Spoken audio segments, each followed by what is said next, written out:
Hi, my name is Joyce, WBO champion of the world, and you're watching Sporting Icons. Right, so in the last couple of weeks since I last did the heavyweight rankings, there's been quite a few heavyweight fights. So of course, things have changed up a little bit, and I want to give everybody an update for what the current rankings are going into August. Obviously, August is only 3 days away, and nothing's going to be happening between now and then. So I thought I'd do it now while I've got a little bit of time.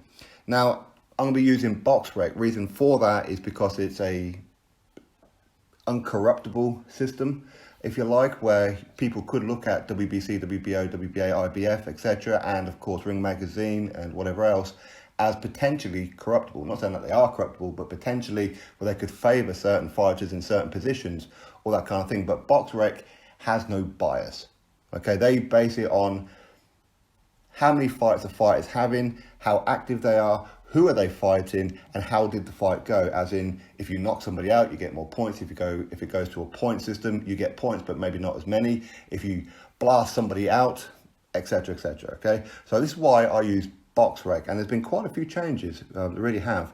So we're going to do the top 30 again, but we're going to zip through them. So there are some notable ones that were hovering there or thereabouts in the top 30 that are no longer there. Such as Arthur Spilka. Of course, he lost to Derek Chisora. You got Dave Allen, lost to David Price. Robert Helenius lost to Gerald Washington. Bryant Jennings lost to Joe Joyce. So these guys who were floating there or thereabouts in the top 30 are no longer in the top 30. So here is the top 30. Number 30, Petr Milas from Croatia. 14-0, 23 years old. Number 29, the German European champion, as in the official European champion, not a version of, but the European champion, Ajit Kabiel, number 29, who has of course now been mandated to defend his European title against Joe Joyce. So fully expect that fight to happen, unless of course Ajit Kabiel wants to vacate. Trevor Bryan, number 28, very inactive fighter. He's still undefeated, 20-0, Don King fighter, but he could be fighting Manuel Charr for the WBA regular world heavyweight title. How does this work out? Go speak to the WBA. And number 27, Daniel Dubois, after his victory over Nathan Gorman. Now here in the UK, that is a very, very good victory, two young guys. But as far as Boxrec is concerned, because these guys are still prospects, as in they haven't defeated any of the top guys, just like Daniel Dubois defeated Nathan Gorman, who didn't have that many points because he hasn't fought that many people. So on a worldwide scale, not a great victory for Daniel Dubois, even though here in the UK, we rate that victory very highly. But either way, he's number 27, and he's one victory away from breaking into the top 25, which is phenomenal for somebody who's only had 12 fights. Anyway, 26, Carlos Takam. Looks like he could be fighting Alexander Usyk in a rescheduled fight as well. We're still waiting for official confirmation as to when that will be. Now, into the top 25, F.A. Ajagba. He won, was it last weekend? And I think it was his first or second time that he's gone on points, where he's gone the distance as well. Either way, that was good enough to break it into the top 25. So this is the first time that F.A. Ajagba from Nigeria, 11-0, has broke into the top 25. Again, he's above Daniel Dubois because of the level of opposition that he has fought. That's just how they rate it. Marco Huck, number 24. I don't know, is he heavyweight, is he cruiserweight? He seems to flip between the two of them, but either way, he's number 24. Evangy Romanov, number 23, the Deontay Wilder slayer from the amateurs. Most of you guys have seen Deontay Wilder getting knocked out. Well, it was this guy. Anyway, as a pro, he's 13-0, and he's in at number 23. In fact, he's going to be fighting soon, and off the top of my head, I believe it's going to be the Anthony Yard and Sergey Kovalev undercard. I might be wrong on that one, but he's definitely on somebody's undercard. That's pretty decent. Thomas Adamek, number 22. And without looking, I believe that his last fight was against Miller. So again, inactivity. Again, formerly a cruiserweight as well. Number 21, Hughie Fury. Obviously, that's because he defeated former WBC heavyweight champion Samuel Peter. So he's moved up to number 21. In fact, he's only moved up by about a place or so, because of how the fight went and why the fight was stopped, etc. So there you go. Number 20, Charles Martin, where there's rumours that he could be taking on Tyson Fury soon as well. David Price makes it in at number 19, defeating Dave Allen, which they put down as a knockout victory. So he gets quite a few points for a knockout victory. And of course, that 3 fights in the bounce now, David Price has got the win. There's rumours he could be taking on Hughie Fury. Just rumours at this point, so we'll have to wait and see.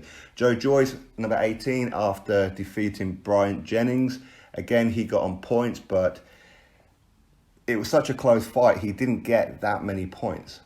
He really didn't. But as far as the WBC rankings, when they come out in about a week or so, I'd imagine that he would have moved up from number 15 or number 14 in WBC to probably a couple of places up, I would imagine. But either way, he is still the WBA gold champion, whatever that is.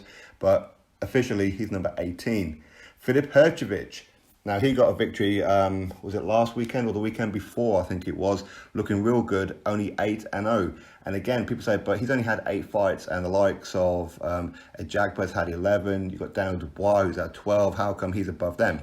Again, level of opposition. That's all it is. So he's number 17. Gerald Washington, number 16. He's making a little bit of a comeback. He gets what some would consider a shock victory over Robert Helenius, where he knocked him out. So he's making a steady climb, Gerald Washington. Christian Hammer, number 15. I believe he's still the WBO European heavyweight champion. And I don't know if he's fought since he lost to Luis Ortiz. Maybe he has, maybe he hasn't. I haven't had a look. But either way, number 15. Number 14, Oscar Rivas. And I think he's dropped down by about a place or two as well after he lost to Dillian Whyte. But again, that one went to points. Dominic Brazil. Since the Deontay Wilder fight, we haven't heard peep no tail out of him. But either way, he's still in the top 15 at number 13. Derek Chisora, he moved up a couple of places to number 12 after knocking out Arthur Spilka. In fact, he's gained about 70 points for knocking out Spilka. This is what I'm saying. It depends on your level of opposition, how many points did they have coming into the fight, and how did you beat them. This is the whole thing. So Derek Chisora, where he's on like 125 points before Spilka, gets like an extra 70 points for knocking him out. Whereas some fighters got victories over the past couple of weeks where they went to points and probably got about 20 points. So hopefully a lot of this is making sense now. Number 11, Adam Kownacki, 19-0, 30 years old, Polish-American. He's going to be fighting this weekend against Chris Arreola. So again, depending on how he beats him, whether it's points, whether it's knockout, he'll get a few points. But because Chris Arreola not really ranked that high, Adam Kownacki won't get that many points. But he may just make it into the top 10. So let's go into the top 10. Joseph Parker, he's there.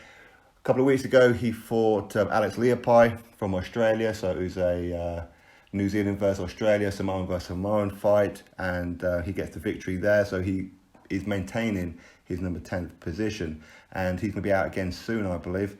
Looking to put him out twice more before the end of the year. So he's going to be pretty busy. Kubrat Pulev, the IBF mandatory, number 9. And incidentally, I know I haven't done a video on it, but he has now been or got his license back, so he can now fight in America again after that whole kiss scandal. So either way, he's number 9. Rumours that he could be trying to push for the Andy Ruiz fight, which I may do a separate video about in a second. But anyway, he's number 9. Number 8, Luis Ortiz. Luis Ortiz, he could be a bit higher, but since he lost to Deontay Wilder, first of all, that loss hurt his point system. But second of all, the level of opposition that he's fought, not great.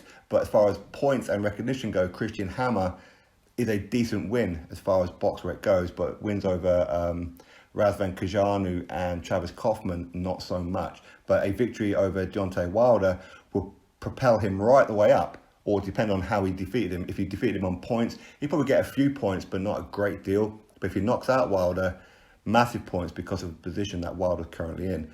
Jarrell Miller, again, he's still keeping in with the rankings because he's not officially suspended. He just hasn't got his license for New York. So he's still maintaining number 7. Number 6, Dillian Whyte. Now, he only got 20 points for defeating Oscar Rivas. Why? Because it went on points. As in, he didn't knock out Oscar Rivas. Had he knocked out Oscar Rivas, he'd have probably moved into the top 5. Is what it is. Number 5, Alexander Povetkin. Hasn't fought since Anthony Joshua. There was talk that he was going to be fighting in a couple of weeks' time. on the Campbell and Lomachenko undercard against Dave Allen. But ultimately, Dave Allen lost to Dave Price, so they're now looking for a new opponent for Povetkin. I have to wait and see who that one's going to be. But inactivity hasn't hurt him too much, but he's got an outstanding resume. If anybody opens up his resume, you'll see it's absolutely outstanding for the level of opposition that he has defeated. So that's why he's maintaining number 5, despite the loss to Joshua. Number 4, Tyson Fury. Now, he's got a lot of points because he's a former world champion. And even though he's been inactive for quite a long time, he has a draw over Wilder, where many people believe that he defeated Wilder. But his point system, not that great considering what he has actually achieved based on the level of opposition that he fought. So first, Ferry, Pianetta, and last time out, Tom Schwartz. Tom Schwartz didn't have a great lot of points, even though he knocked him out. This is how it works out. So none of these rankings are based on who Boxrec believe is better than the other. Not at all. They couldn't care less if Tyson Fury could defeat Andy Ruiz. They couldn't care less. It's based on your body of work. That's all it is. Number 3, Anthony Joshua. Of course, lost to Andy Ruiz last time out. Rematch set up for either November or December. We're still waiting for official confirmation. Hopefully we'll find out soon enough. But if he was to get his titles back by defeating Ruiz, he'd propel right the way back up to number 1 again. Again, it would depend on how he defeated him, because right before he lost to Andy Ruiz, he was number 1 by double the points of number 2. But that loss hurt his point system. It really did.